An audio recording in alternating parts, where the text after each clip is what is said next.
Hey everyone, it's Rachel.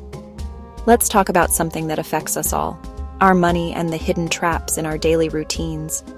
Have you ever looked at your bank account mid-month and just wondered, where on earth did it all go? I've been there, and I know how frustrating that feeling is. It can make you feel stuck, like you're working incredibly hard but not getting anywhere financially. The truth is, it's often not about how much you make, but about the small, everyday habits that quietly drain your finances, often without you even realizing it. These little actions, repeated over and over, are what stand between you and your biggest goals. They can keep you from paying off debt, saving for a down payment on a house, or building a comfortable retirement. Ultimately, they stop you from living the life you truly want. But here's the good news. This is something you can absolutely control. It's not about blame, it's about awareness. Once you identify these habits, you can take back the power and make a change, starting today. Let's start with a big one, living beyond your means. This is when your spending is consistently higher than your income. It's a subtle but destructive pattern. You might be using credit cards to cover the gap, dipping into savings for non-emergencies, or just feeling that constant stress of barely scraping by each month. It's so easy to fall into this trap, especially with social media showing us everyone else's highlight reel. You see a friend's amazing vacation or a new car, and that little voice says, "I want that too." This pressure to keep up can be immense.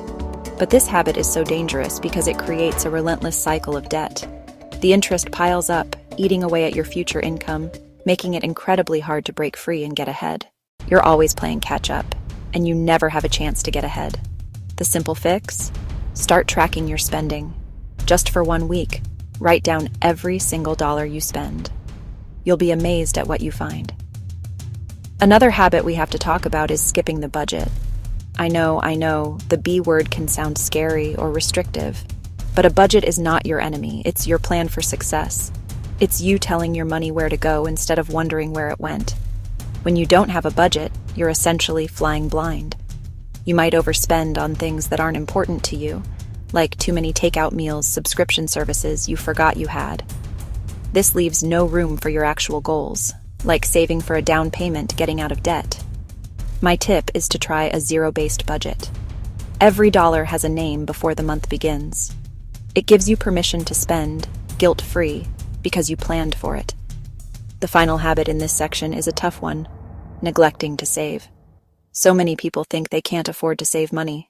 They tell themselves, "I'll start saving when I get a raise." But when that raise comes, so does lifestyle inflation.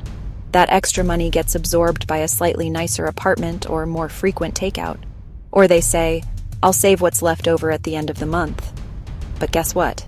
There's usually nothing left over. Neglecting to save means you have no safety net.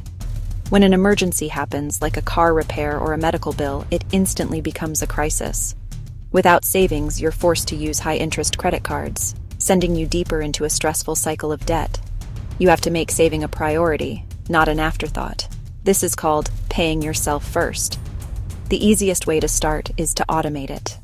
Set up an automatic transfer of even just $25 from your checking to your savings account each payday. The amount isn't as important as the habit.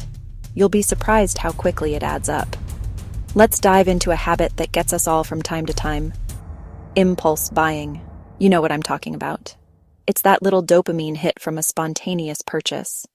You walk into Target for paper towels and walk out with a cart full of things you didn't plan to buy. Or you're scrolling online late at night, and suddenly that ad for the perfect pair of shoes seems like a must-have. Impulse buying hurts your finances because it's unplanned spending that derails your budget. These small emotional purchases can add up to hundreds or even thousands of dollars a year. To fight this, try the 24-hour rule. Before making a non-essential purchase, wait a full day. This pause gives you time to think logically instead of emotionally. You'll often find the urge disappears, saving your wallet and keeping you on track with your financial goals. That's money that could have been building your emergency fund or funding your dream vacation. A great way to break this habit is the 24-hour rule. It's simple but incredibly effective. If you see something you want, don't click buy now. Instead, add it to your cart and walk away for a full day. This cooling off period allows the initial emotional rush to fade. That time will give you a chance to rationally decide if you truly need it, or if it was just a fleeting want. Next up is a habit that can feel like a heavy weight on your shoulders: ignoring debt.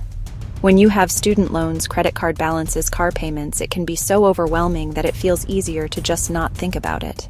You make the minimum payments and hope it will all go away someday. But ignoring debt is like ignoring a leaky pipe in your house. The problem only gets worse and more expensive over time. The interest keeps piling up, costing you more and more money. You're sending your hard-earned dollars to the bank instead of investing in your own future. The best way to tackle this is to face it head-on. List all your debts from smallest to largest. This gives you a clear target. Start attacking the smallest one with everything you've got. Once it's paid off, you get a quick win and a huge motivational boost. It's called the debt snowball, and it works because it builds momentum. Relying on credit is another habit that keeps people trapped. We live in a world that tells us we need a credit card for everything: renting a car, booking a hotel, or getting rewards points. The problem is, swiping plastic disconnects us from the purchase, making it dangerously easy to overspend. Before you know it, you're carrying a balance that costs you far more in interest than you ever earned in rewards. To building a credit score, it's become normal to swipe a card and worry about paying for it later. This creates a dangerous disconnect between your spending and your actual money. When you use a credit card, you don't feel the purchase the same way you do with cash or a debit card. This often leads to overspending and racking up high-interest debt. The solution here is simple but powerful. Switch to using your debit card or cash for your purchases. When you use your own money, you become much more intentional about where it's going. Let's talk about poor investment choices. This one can be tricky because it often comes from a good place. You want to grow your money. But maybe you get a hot tip from a friend about a stock, or you jump on a trendy investment without doing any research. These decisions are more like gambling than investing. Good investing is boring, and it's a long-term game. It's not about getting rich quick. It's about building wealth steadily over time. My advice is to seek out a qualified financial advisor who can help you make smart decisions. Don't ever invest in something you don't understand. Now, let's address a habit that's less about spending and more about earning: staying stagnant. This is when you get too comfortable in your job or career and stop looking for ways to grow your income. Maybe you haven't asked for a raise in years, or you've stopped learning new skills that could make you more valuable in the marketplace. Staying stagnant hurts your finances because your income is your most powerful wealth-building tool. If your income isn't growing, you're losing ground to inflation, and you're limiting your ability to save, invest, give. It's so important to be proactive about your career. A simple step you can take is to schedule a meeting with your boss to discuss your performance and future opportunities for growth within the company. Another growth blocker is making poor investment choices. This can look like a few different things. Maybe you're putting all your money into a super risky get-rich-quick scheme you heard about online. Or maybe you're on the other end of the spectrum and you're so afraid of losing money that you keep all your savings in a low-interest savings account.